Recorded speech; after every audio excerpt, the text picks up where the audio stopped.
اس وقت فلسطین کا مسئلہ اپنے عروج پر ہے، اور یہ ہاؤس سے میں قرارداد بھی پوچھنا چاہتا ہوں، کیا آپ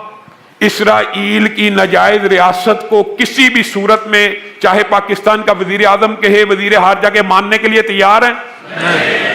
یہ ہاؤس، جمعیت اہل حدیث کا نمائندہ ہاؤس، اس قرارداد کو منظور کرتا ہے کہ جو شخص بھی اسرائیل کی ریاست کو جائز قرار دینے کی کوشش کرے گا، لیجیٹیمیٹ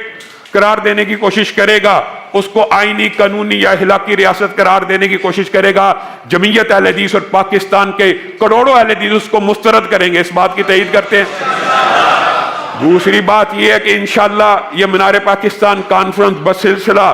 دفاع حرمین شریفین کے ساتھ بسلسلہ دفاع مسجد اقصی بھی ہوگی، اور حکمرانوں کو یہ پیغام دیا جائے گا، آپ جو مرضی لالی پاپ اور سنہرے خواب مسلمانوں کو دکھا دیں، ہم اسرائیل کو جائز ریاست نہیں مانیں گے۔ ہم اسرائیل کو مقبوضہ فلسطین تو مان سکتے ہیں، جائز قانونی ریاست نہیں مان سکتے۔